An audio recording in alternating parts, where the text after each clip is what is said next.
Wemgelekile mbukele tindzabeni lesitethula bukhoma etindlini tekusakata te-SABC e-Auckland Park eJozi ku-SABC 1 nakuLihaye. Asibukele tihambe mbili. I did not take any money in respect of this bail application. I did not know Mr. Molefe at all. I've never met him. Lokhetfwe kuseba inhloko yemajaji eGauteng Aubrey Dwaba utiphikile tinsolo letithi wafumbathiswa ngikatiso Molefe nalamanye amalungu etebulungiswa imali lengu 2.5 million wemarandi. Calls for the impeachment of the president following the release of the IPID report into the conduct of police officers involved in the Phala Phala investigation are opportunistic and ill-conceived. Umhlati wetemtsetfosisekelo Lawson Naidoo uthi kude buhlakani kulesishukumiso sekwesuswa kwamengameli Cyril Ramaphosa esikhundleni lesendiwe i-ATM kanti singahle singaphumeleli.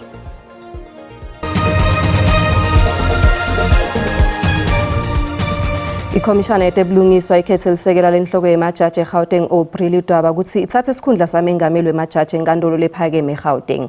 Bekunguye yedwa-ke lobekafake isicelo sekuthatha lesikhundla. Lidwaba utiphikile netinsolo ukuthi wafumbathiswa ngikatiso KT Molefe waphindze wathi kude nje bufakazi lobesekela letinsolo.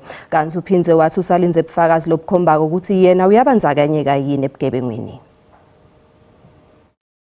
Solo qale kuvela nyakenye ngesikhathi iqhubeka kuhlala welcommissioner lamadlanga lapho umseshi waseGauteng lebekadibita ngewitness A athe khona Molefe wafumbathisa tisebenti tetebulungiswa 2.5 million lemarandi kufaka ikhathi naye ledwaba ukuthi athole ibail. Lo mseshi uyingcenye yelithimba leliphenya ngekubandzakanyeka kwaMolefe ekubulaweni kwanjiniyela waseVernaghen Ahmad Swart ngamabasa ngeminyaka wa 2024. Molefe wancishwa ibail enkantolo yamanje Alexandra kepha wabese uyayitfola ngemva kwamaviki lamabili enkantolo lephakeme yaseGauteng. The implication of the allegation is that Mr. Katiso Molefe made 2.5 million rands available for a payment of a range of people, which could include the police, the prosecutors, and even the judge. And the big elephant is whether or not the judge took bribe money. Can you just answer that? I did not take any money in respect of this bail application. I did not know Mr. Molefe at all. I've never met him. I dealt with this matter in the ordinary course, my duties. And why I dealt with that matter, all bail appeals are regarded as urgent. Tikhundla lekulinzeleke ukuthi tifakwe bantu tifake ikhathi letinzatfu enkantolo lebukete emacala letinzatfu enkantolo lephakeme eMpumalanga Kapa letisihlanu enkantolo lephakeme yaseNtshonalanga Kapa nasamengameli wamajaji enkantolo lephakeme. Umhlati wetemtsetfosisekelo uthi kude buhlakani kuphakamisa sishukumiso sekwesuswa kwamengameli Cyril Ramaphosa esikhundleni kulandzela umbiko we-IPID mayelana nePhala Phala kanti kungahle kungaphumeleli. Lo mbiko uvete imibuto ngelwati lwaRamaphosa ngeliphenyo lemaphoyisa lolwalingekho emthethweni ecaleni laseplazini lakhe iPhala Phala nga-2020. Imiphumela ke yalo liphenyo ngiyo lende ukuthi kube nelibito lekuthi kususwe Ramaphosa esihlalweni. Kulandzela kuphuma kwembiko we-IPID lwaphotfula nga-2023 seyiphindze isukile futhi ePhalamende njengoba sekunolubito lwekuthi kubuketwe kabusha sishukumiso sekungamethembe mengameli Cyril Ramaphosa.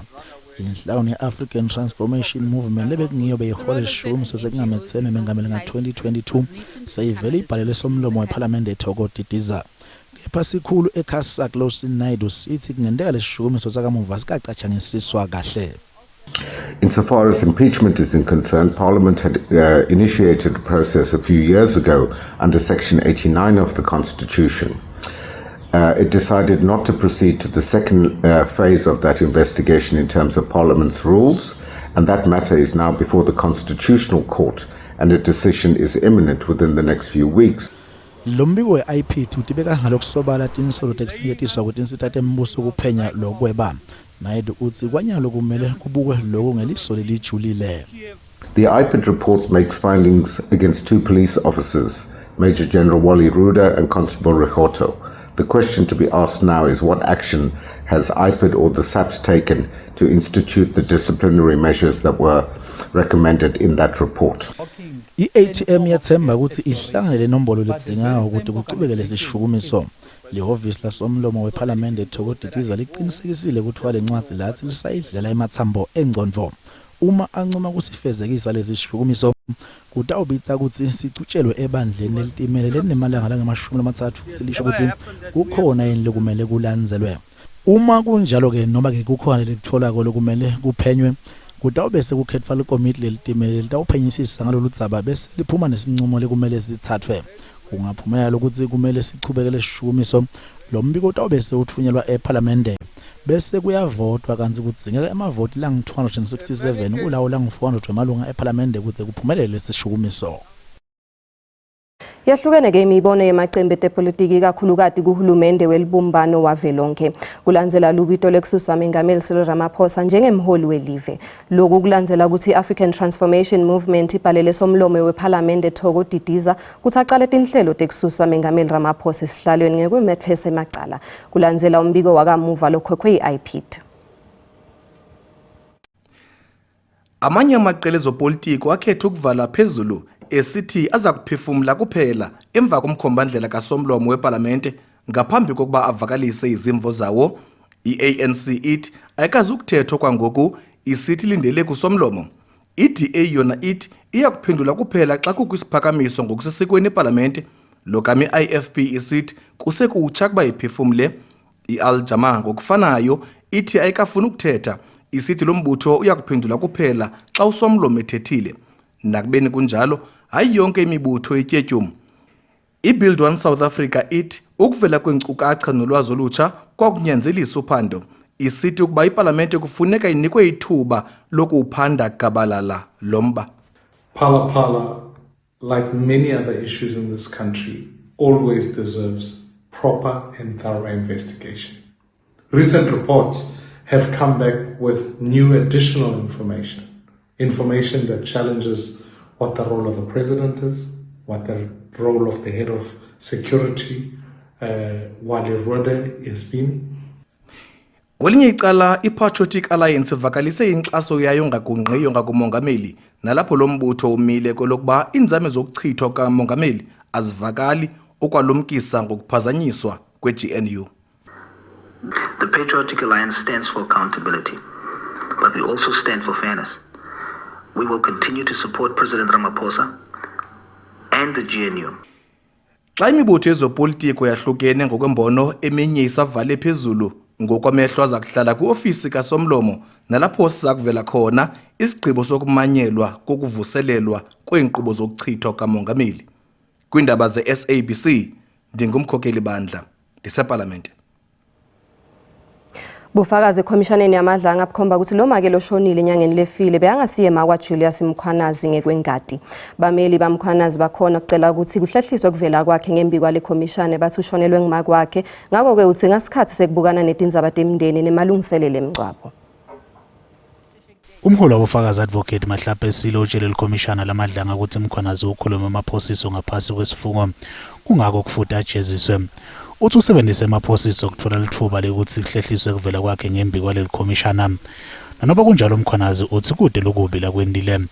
Utshele leli khomishana ukuthi lo shonile ngumake wakhe longamtali lowamkhulisa kanzi bekamthatha njengamake wenkadi. Mr. Mkhwanazi, during consultation, was at pains to convince us the person who had passed away was his mother, his birth mother. It was not a cousin, it was not a relative, it was not a stepmother.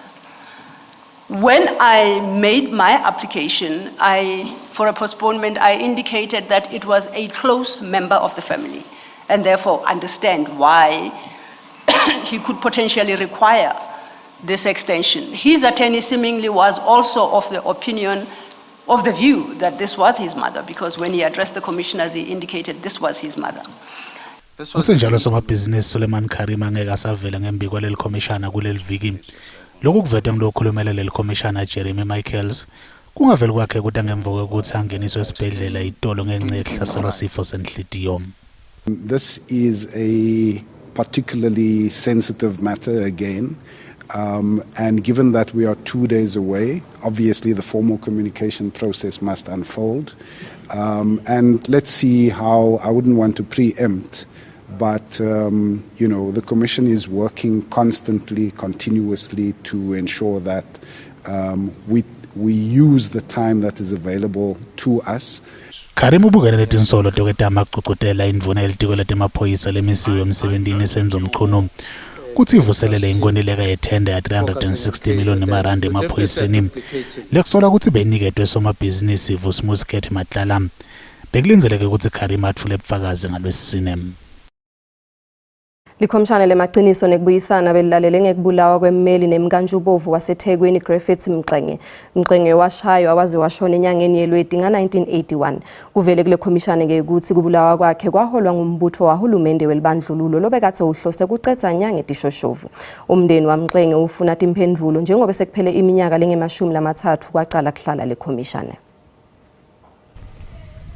Emhlabeni jikelele umlungisi Griffiths Mxenge wayeziwa njengeshoshovu esasilwa nobandlululo elwela abantu ababecindezelwe.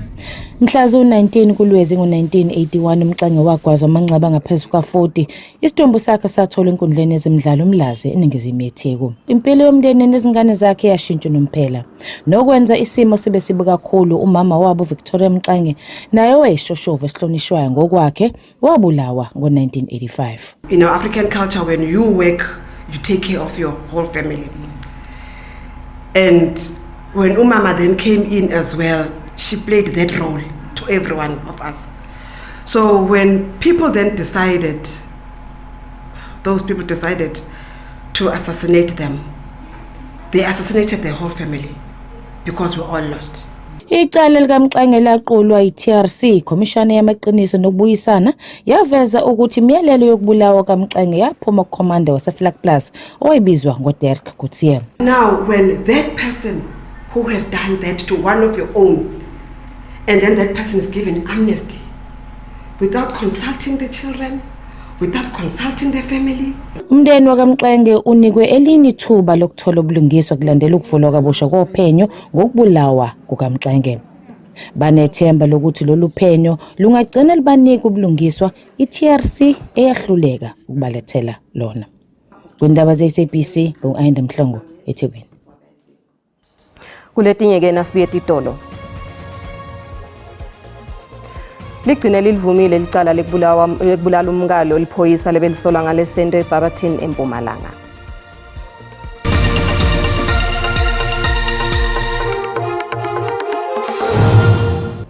Wemkelekile mbukele esigabeni sesibili setindzaba uma ucedza kungena disekhona hlala nathi kanti ke yatholakala nasenkundleni tekuchumana ngekuthi SABC tindzaba ku YouTube, Facebook, SABC Plus, X na ku TikTok.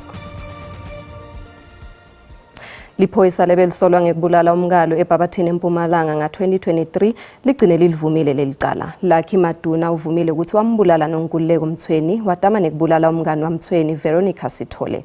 Maduna wagwaza wabulala umkakhe ngelibhodlela ngemva kwekulwa endzaweni yokujabulisa eBarberton. Lucky Maduna wabulala umkakhe edzilini lebelendelwe lusuku lwekutalwa. Maduna bekalilunga lembutho wemaphoyisa labuke ukuletha lutindo emphakathini nakwenteka lesigameko. Ngemva kweminyaka lemithathu Maduna ubese uyalivuma licala lekubulala umkakhe. We were all drinking and were under the influence of alcohol. In the early hours of the morning I wanted to go home as I was feeling under the influence of alcohol and the deceased refused to go home with me. I became angry and an argument developed between us. Outside the bar, the argument between us continued and escalated to the point that it became physical and I hit the deceased with the beer bottle that was in my possession. Achitakalani Rachivumo libese likhipa umyalo wekuthi Maduna abuyele esitokisini lahleshisa lelicala kude lilungiselele kwetfula sigwebo. I am postponing this matter for sentencing proceeding. I've been requested to adjourn it for you to acquire pre-sentence report. Luphiko lwetebashushisi likwemukele kuvunwa kwalelicala. Ukuthi thina ke siwumbuso sithi amacala umsolo amlahlile amacala abaleke amacala acayi kakhulu icala lokubulala unkosikazi kanye nelokuzama ukubulala. Icala lihlehliselwe kumhla tinge-25 lenyanga letakwetfasa.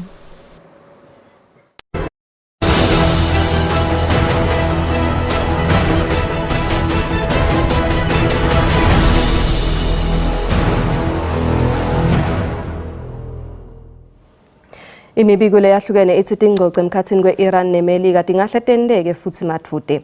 Kubikwe ukuthi iPakistan itawuphindze isingathele nkhulumo ngemva nje kwemalanga lisekela lamengameli waseMelika J.D. Vance ahlangene nesithunywa se-Iran e-Islamabad. Networks in Pakistan are claiming that back-channel talks are underway to try and get Iran and the US to hold a second round of talks, and that this could happen as early as the end of this week. Now, these reports claim that Pakistan is at the heart of these efforts, with Turkey and Egypt also working diplomatic hotlines. The main aim officials in Pakistan are saying, not on the record, is to find a way to extend the 2-week ceasefire, which expires on April 22nd. Pakistan's Prime Minister Shehbaz Sharif has told his cabinet that despite Donald Trump's claims of America blockading the Strait of Hormuz, the ceasefire continues to hold, and that efforts are underway to, quote, overcome hurdles that remain.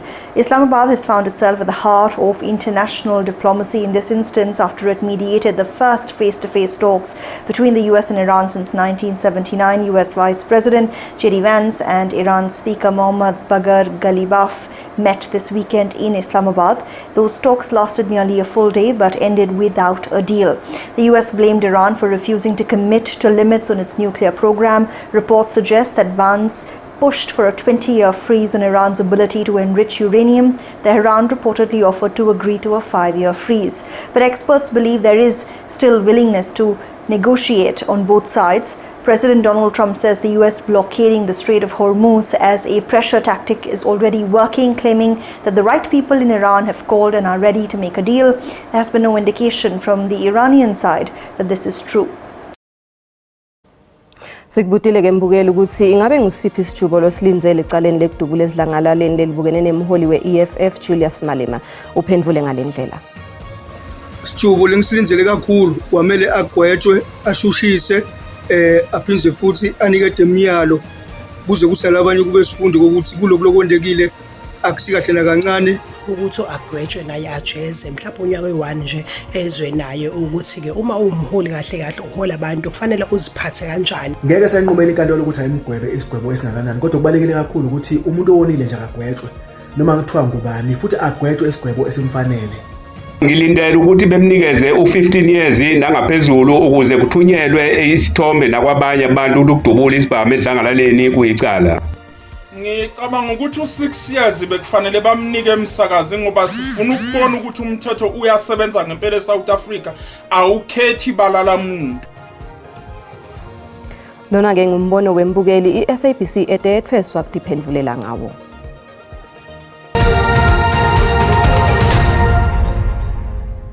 Nazivakashele timakethe tetimali sithola ukuthi lirandi linyukile nalicathaniswa netimali takulamanye emave.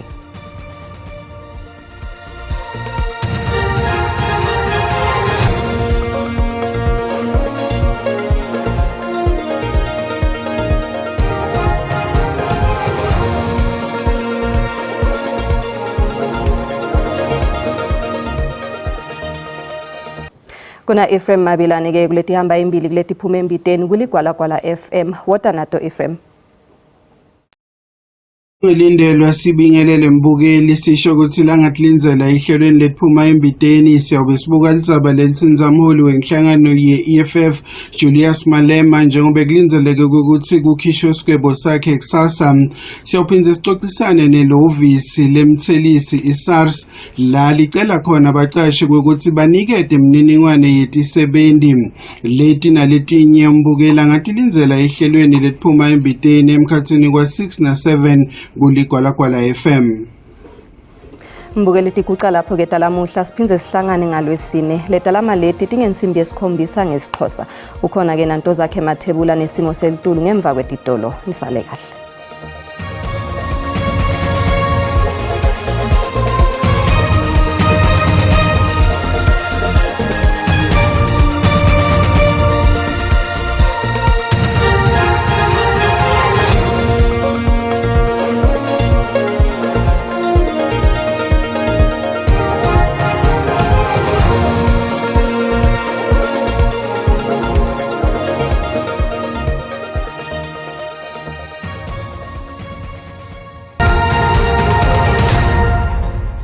Sikubingelele sikwamukele kunasi isimo selitulu kusihlwa namuhla ngolo lomusha ngikuhle ke kugcwala umlomo ukuthi mahle kakhulu ke mathuba emvula mabuka ke la cishe engabe nelive ngolo lomusha njengoba lapha kuye ke la 60% mabuka ke la ingcenye yesifunza ke impumalanga wehlele ke la eKwaZulu Natal kanzi ke 80% mabuka ke la eFree State ngolo lomusha kanzi ku 30% mawuya ke la eNtshonalanga Kapa ngolo lomusha kanzi ke naselangeni la kusasa asesemahle ke la mathuba emvula mabuka ke cishe engabe nelive ngolo lomusha njengoba simi kuye ke la 60% aku 30% cishe ke impumalanga yelive kanzi ke wehlele ke eNtshonalanga Kapa ngolo lomusha nakhona alapha kuye ke la 30% kanzi ke isixwayiso lesivela baka South African Weather Service kusihlwa namuhla likhombisa ke ukuduma kakhulu mabuka ke la cishe ingcenye yesifunza ke la eFree State kanjalo nesifunza ke la eKwaZulu Natal ngolo lomuhla kanzi ke naselangeni la kusasa sesekhona ke lesixwayiso ngolo lomuhla njengoba sekhathi nelive ngolo lomuhla sinyukela ke la eNorthwest ngolo lomuhla kanzi ke ukhona nalomoya lo wenda ke lwandle ligubheke magagazi mabuka ke la ekakhulukazi eNtshonalanga Kapa ngolo lomuhla kanzi ke sesibukela amazinga ekushisa kutsemejane elangeni la kusasa masibuka ke sifunza eGauteng indzawo lefana nabo Pretoria lapha ku 20 eJohannesburg nakhona lapha ku 2021 mabuka indzawo lefana nabo Springs kanjalo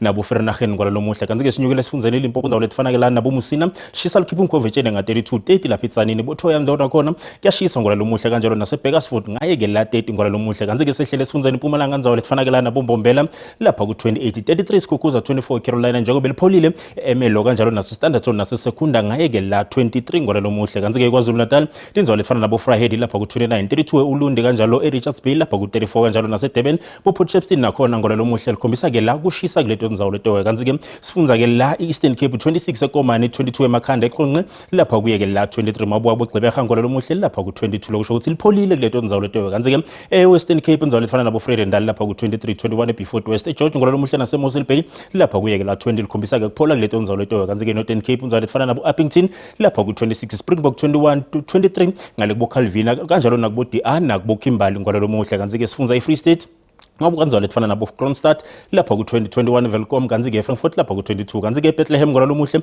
likhombisa kuba kuye lapha ke la 20 kanzi ke ngolo lomuhle sengiphetha ngibukela ke la sifunza iNorthwest mabuka kanjalo lefana ke la nabo Tosca lapha kuye ke la 27 kanjalo nakubo Vryburg Botawong lapha ku 23 ngolo lomuhle angisho isikungako bengikuphathele kona busuka abube lobuhle.